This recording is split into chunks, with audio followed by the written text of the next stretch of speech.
Good afternoon friends. यहाँ पर हम पिछले 5 साल में साइंस एंड टेक्नोलॉजी के मेंस में यूपीएससी मेंस में जितने भी पीवाईक्यू आए हम उनको बारीकी से एनालिसिस करेंगे, उनको डिकोड्स करेंगे हम और उनको समझेंगे किस प्रकार से उसमें क्या थीम है, क्या डिमांड है और कैसे हमें पढ़ना चाहिए। सबसे पहले हम साइंस एंड टेक्नोलॉजी जो यूपीएससी के जीएस 3 का पार्ट है, ठीक है। और इसकी एग्ज़ाम में डिमांड जो है वो 50 मार्क्स के क्वेश्चन इसमें आते हैं और 50 मार्क्स में 4 क्वेश्चन होते हैं। 2 क्वेश्चन जो होते हैं वो है 10 मार्क के होते हैं और 2 क्वेश्चन जो है ना वो 15 मार्क के होते हैं, इस प्रकार से, ठीक है। और सेम प्रीलियम में हम बात करें तो प्रीलियम में भी साइंस एंड टेक्नोलॉजी जो है वो बहुत इंपॉर्टेंट रोल प्ले करता है, क्योंकि यहाँ पर लगभग देखा गया है लगभग 10 से 15 क्वेश्चन साइंस एंड टेक्नोलॉजी के आते हैं। उसमें से बेसिक साइंस की शायद 1 से 2 क्वेश्चन हो देखे जाएंगे और इसके अलावा लगभग अदर 10 से 12 क्वेश्चन जो है ना वो न्यूज़ में करंट में रहने वाले जो टेक्नोलॉजीज़ है, चाहे वो बायोटेक्नोलॉजी हो, नैनो टेक्नोलॉजी हो, डिफेंस, फिर उसके बाद स्पेस, अदर कुछ और टेक्नोलॉजी,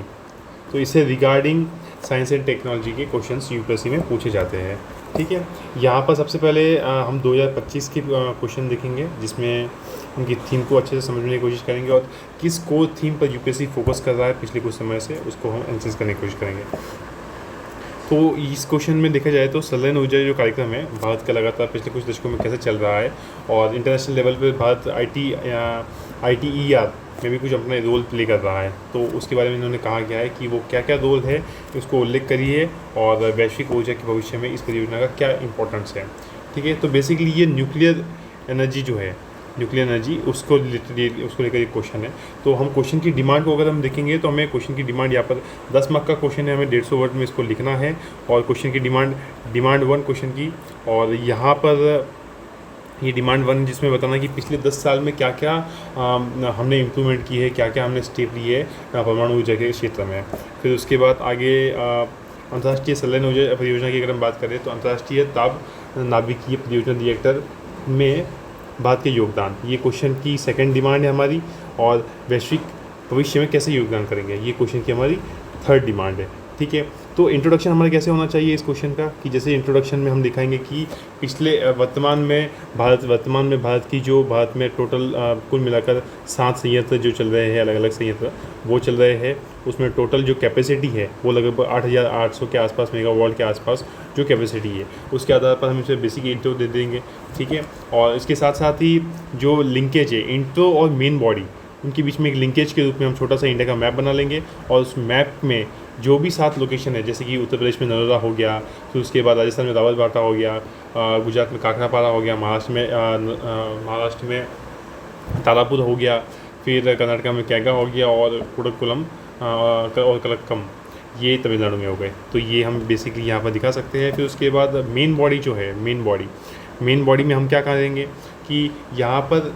किस प्रकार से ITER में भारत अपना रोल निभा रहा है, ITER क्या है उसके बारे में बताएंगे, उसमें भारत ने क्या क्या अभी तक इनपुट दे दिए हैं, क्या क्या आपने उनसे सहायता की है, उसके बारे में कुछ बताएंगे। और अंत में जो मेन इंपॉर्टेंट पार्ट होगा, मेजर जो पार्ट होगा वो है कि वैश्विक ऊर्जा के भविष्य में इस परियोजना में भारत की परियोजना की सफलता की निहितार्थ क्या है, किस प्रकार से इसके कुछ पॉजिटिव पॉइंट्स है वो हम यहाँ पर शो करेंगे, ठीक है। और अंतिम में कंक्लूजन कि किस प्रकार से भारत का जो न्यूक्लियर पॉलिसी किस प्रकार से है, भारत के जो न्यूक्लियर पॉलिसी के टारगेट है वो क्या है, भारत अभी कुछ लगभग शायद 9 प्लांट्स पर और काम कर रहा है और उसके हिसाब से भारत का जो पंचामृत का जो लक्ष्य है वो 2070 तक नेट ज़ीरो को अचीव करने में कैसे किस प्रकार से ग्रीन एनर्जी, रिन्यूएबल एनर्जी बहुत इंपॉर्टेंट रोल प्ले करेगी, उसमें न्यूक्लियर एनर्जी के बारे में हमें ऐसे कुछ कीवर्ड्स और 2-3 स्टेटमेंट में हमें अच्छे से बताना है, ठीक है। अब नेक्स्ट क्वेश्चन पे आते हैं। यहाँ पर बायोटेक्नोलॉजी के रिलेटेड नेक्स्ट क्वेश्चन है। तो इसमें क्वेश्चन की डिमांड जो है ना, यहाँ पर देखिए कि 2047 तक क्लीन एनर्जी, यहाँ पर देखिए क्लीन एनर्जी के माध्यम से स्वच्छ ऊर्जा स्वतंत्रता कैसे प्राप्त कर सकते हैं। अब क्लीन एनर्जी की यहाँ पे जो बात चल रही है ना, क्लीन एनर्जी में बहुत सारे सोर्सेज आते हैं क्लीन एनर्जी के, जैसे कि फॉर एग्जांपल के लिए बायोटेक्नोलॉजी हो गया, फिर उसके बाद न्यूक्लियर एनर्जी हो गया, फिर उसके बाद विंड एनर्जी हो गया, सोलर एनर्जी हो गया, अदर कुछ एनर्जी हो गया। तो 2047 तक क्लीन एनर्जी के क्षेत्र में के माध्यम से ऊर्जा में स्वतंत्रता कैसे प्राप्त करते हैं उसके बारे में यहाँ पर इन्होंने बात किया हुआ है, और जो कि हमें लिखना है। तो इसका हम कैसे कुछ आंसर का प्लान कर सकते हैं, जैसे कि फ्रेमवर्क बना सकते हैं, ब्रेनस्टॉर्म कर सकते हैं। यहाँ पर क्वेश्चन है, क्वेश्चन का ये हमें इंट्रो बनाएंगे कि इंट्रो में किस प्रकार से भारत की जो क्लीन एनर्जी है उसका कितना रोल है। ठीक है, जैसे कि वर्तमान में भारत की फॉर एग्जांपल कुछ डेटा है शायद कि वर्तमान में भारत में क्लीन एनर्जी में भारत का जो रोल है वो लगभग कुछ 30% के आसपास ऐसा कुछ होना चाहिए, जिसमें वर्तमान में, और भारत का अभी फ़िलहाल में जो 2030 तक का जो एम है उसके बारे में बात करना है। फिर नीचे जो लिंकेज है वहाँ पर हम पाई चार्ट के माध्यम से बता सकते हैं कि उस क्लीन एनर्जी के में भी पवन ऊर्जा का रोल कितना है, सौर ऊर्जा का कितना है, न्यूक्लियर पावर एनर्जी का कितना है और बायो एनर्जी का कितना है, अदर जो क्लीन एनर्जी रिसोर्सेज है उनका रोल टोटल कितना है, वो हम लिंकेज के माध्यम से हम बता सकते हैं इस प्रकार से। ठीक है, फिर नीचे जो आती है ये अपनी इंट्रोडक्शन हो गया, ये अपनी लिंकेज हो गया, और नीचे जो बॉडी पार्ट है, बॉडी पार्ट में जो मेन डिमांड है वो है बायोटेक्नोलॉजी किस प्रकार से इसको प्राप्त करने में इंपॉर्टेंट रोल निभाएगी। बायोटेक्नोलॉजी से किस प्रकार से हम क्लीन एनर्जी देख सकते हैं। बायोटेक्नोलॉजी में क्या क्या हो सकता है, जैसे कि बायोटेक्नोलॉजी में पहली बात है कि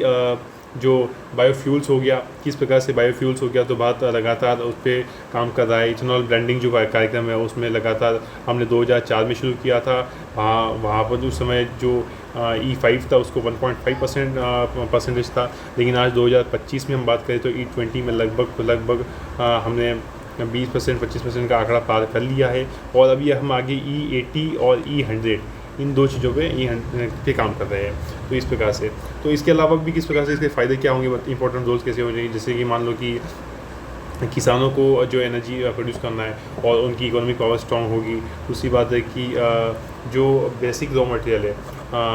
उनकी हमें उनकी आवश्यकता प्राप्त होगी, तो फिर बाहर से जो हमें इनपुट्स होगा, जो एनर्जी इंपोर्ट्स होगा जैसे ऑयल वगैरह हो गया, तो उनके इंपोर्ट्स में काफ़ी कमी आएगी। ठीक है, उनकी इंपोर्ट्स में कमी आएगी, ये हमें देखने मिलेगा। फिर उसके बाद हम बात में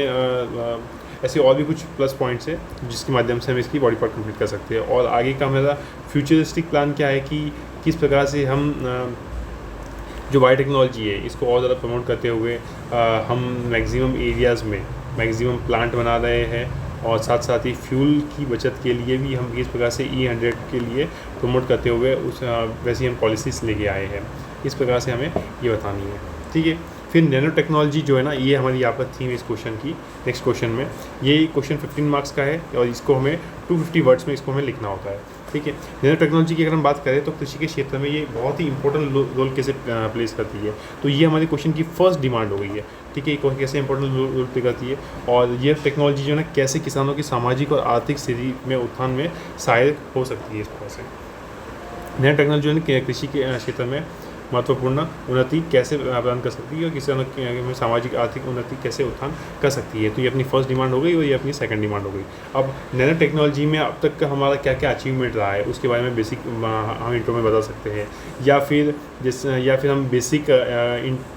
बेसिक इंट्रोडक्शन नैनो टेक्नोलॉजी के बारे में उससे इंट्रोडक्शन की शुरुआत कर सकते हैं कि अगर 10⁻⁶ से लेकर 10⁻⁹ के बीच में जो भी इवेंट्स होते हैं उन्हें नैनो टेक्नोलॉजी कहते हैं, और उस प्रकार से एग्रीकल्चर में कैसे यूज़ हो रहा है वो हम बता सकते हैं।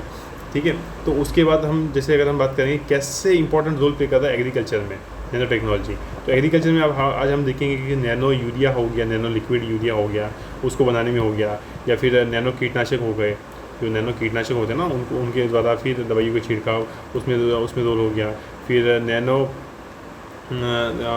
फिर उसके बाद मिट्टी जो सॉइल है,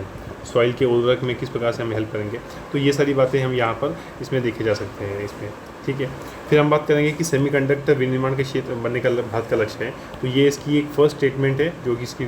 इसके हल्का सा जिक्र करना है हमें इंट्रोडक्शन में डिमांड के तौर पे। फिर हम बात करेंगे भारत का सेमीकंडक्टर उद्योग के सामने क्या क्या प्रॉब्लम्स है, तो ये मेजर डिमांड है, डिमांड सेकंड है, मेजर डिमांड है, और सेमीकंडक्टर जो मिशन है ना उसकी विशेषता क्या है, ये डिमांड 3 है। इसके माध्यम से हमें इसके बारे में थोड़े से जानकारी मिलेगी। ठीक है।